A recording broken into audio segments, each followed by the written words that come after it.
Oi, gente, tudo bem com vocês? Acabei de acordar, mais ou menos. Na verdade, já acordei e já comentei almoço. Então, já tem tempo que eu como não faço vídeo devocional, então eu vou fazer um vídeo devocional pra vocês. Vou fazer sobre Salmos, vou ficar mais perto.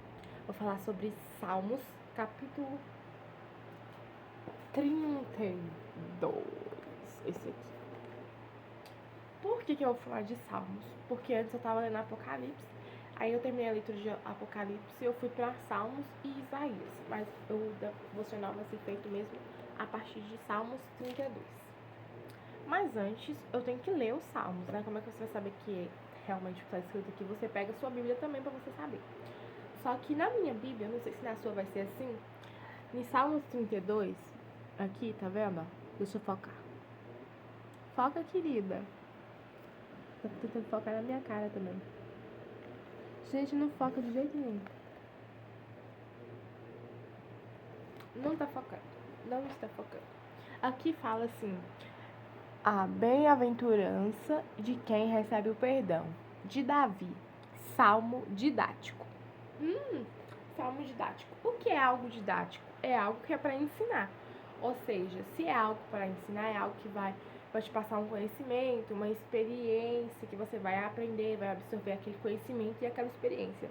Então, nesse salmo particularmente, Davi ele está passando um ensinamento, entendeu? Então, preste atenção no que Davi vai falar aqui. Ó, bem-aventurado aquele cuja transgressão é perdoada, cujo pecado é coberto. Bem-aventurado aquele a quem o Senhor não atribui iniquidade e em cujo espírito não há engano. Então, no primeiro e no segundo versículo, o que Davi está falando? Lembrando que é um salmo de ensinamento, um salmo didático. Davi está falando, olha, feliz, bem-aventurado, alegre, sortudo. Todos os adjetivos aí bons que vierem na sua cabeça você pode usar. Bem-aventurado, sortudo, essas coisas assim. É aquele cuja transgressão é perdoada. Ou seja, bem-aventurado, sortudo é aquele que tem um pecado, que é pecador, mas teve o seu pecado perdoado. Teve a sua ofensa, as suas ofensas.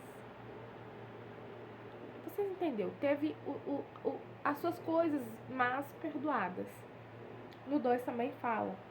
Bem-aventurado, sortudo, é aquele a quem o Senhor não atribui iniquidade e cujo espírito não há engano. Ou seja, bem-aventurado e sortudo é aquele onde o Senhor não atribui nele mais iniquidade e que o espírito da pessoa não há engano. Porque o espírito está em letra minúscula, então a gente sabe que quando está em letra minúscula é o nosso espírito. Aí no 3 agora vem uma parte muito interessante. Enquanto calei, os meus pecados envelheceram os meus ossos, pelos meus constantes gemidos todo dia. Uma coisa que na Bíblia fala é que o salário do pecado é a morte. E no processo natural da morte, normalmente, pode acontecer também de outras formas, mas normalmente a morte ela vem como? A pessoa nasce, a pessoa cresce, vai crescendo, e ela passa por um processo natural de envelhecimento. Um envelhecimento assim, igual, eu já tenho 24 anos, eu já tô ficando velha, sabe?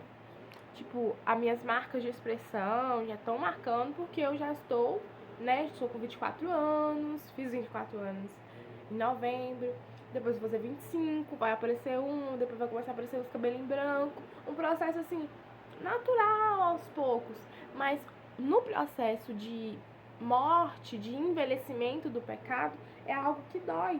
Porque aqui, ó, enquanto me calei, os meus ossos envelheceram os meus ossos pelos meus constantes gemidos todos os dias.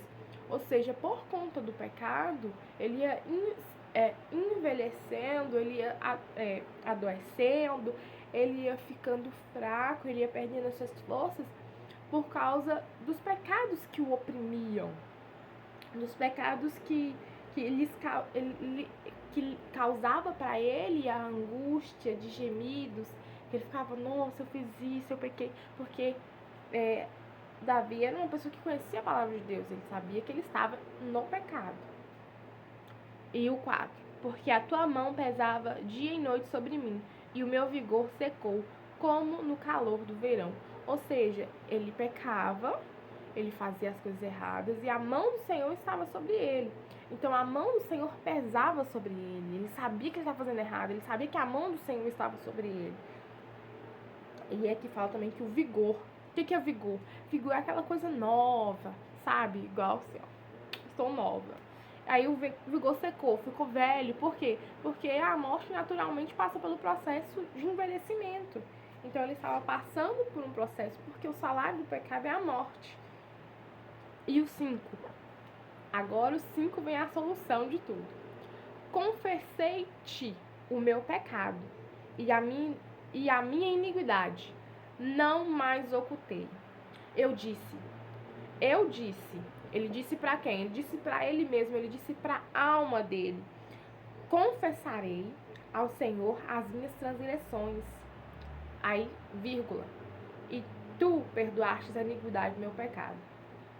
Ou seja, antes de pedir perdão, né? Ele teve aquela coisa na consciência, sabe? Ele colocou a mão na consciência e falou, não, peraí, isso tá errado. Então ele conversou com a alma dele, ó, minha alma, vamos confessar ao Senhor o nosso pecado e a nossa iniquidade. Depois que ele confessou o pecado, o Senhor perdoou ele. Perdoou e apagou a iniquidade dele. E o 6. Sendo assim, todo o que é piedoso te fará súplicas em tempo de poder te encontrar. Como é feito quando transbordarem muitas águas, não o atingirão. Ou seja, enquanto é tempo, nós temos que confessar o nosso pecado ao Senhor. Nós confessamos o nosso pecado com a boca, confessando ao Senhor os nossos erros, as nossas falhas. Nós também confessamos com a nossa boca que Cristo vive, que Cristo reina. Nós confessamos com a boca e cremos no nosso coração que Cristo perdoou, que Cristo pagou as nossas dívidas, os nossos pecados, e nós recebemos isso. Porque Cristo morreu por todos, mas nem todos receberam o sacrifício de Cristo. E o 7 é: tu és meu esconderijo, tu me preservas na tribulação e me cercas de alegres cantos de livramento. Ou seja, o Senhor nos preserva, o Senhor nos guarda, o Senhor nos limpa dos nossos pecados, das nossas falhas, o Senhor nos purifica, nos renova. E o 9, vou pular pro 9, gente, porque o 9 é muito engraçado.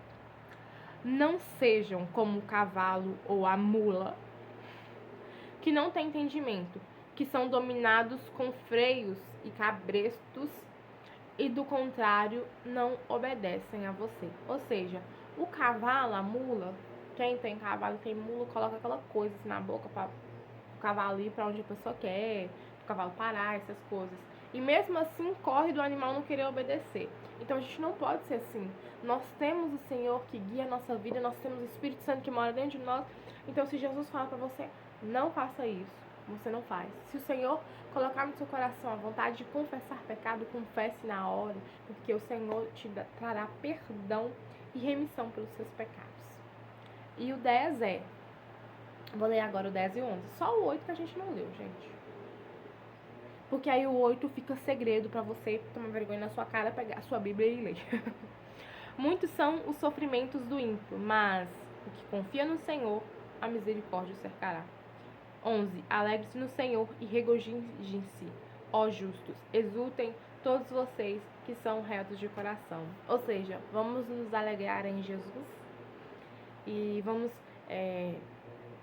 pedir perdão para que nós não recebamos o salário do pecado, que é a morte, e o envelhecimento também, né? Como Davi falava, a alma, os ossos dele se envelheciam, ele sentiu o pesar da mão do Senhor sobre a vida dele. E eu acho muito importante a gente que é cristão, a gente falar com o Senhor a respeito das coisas que a gente passa, a respeito das coisas que a gente vive.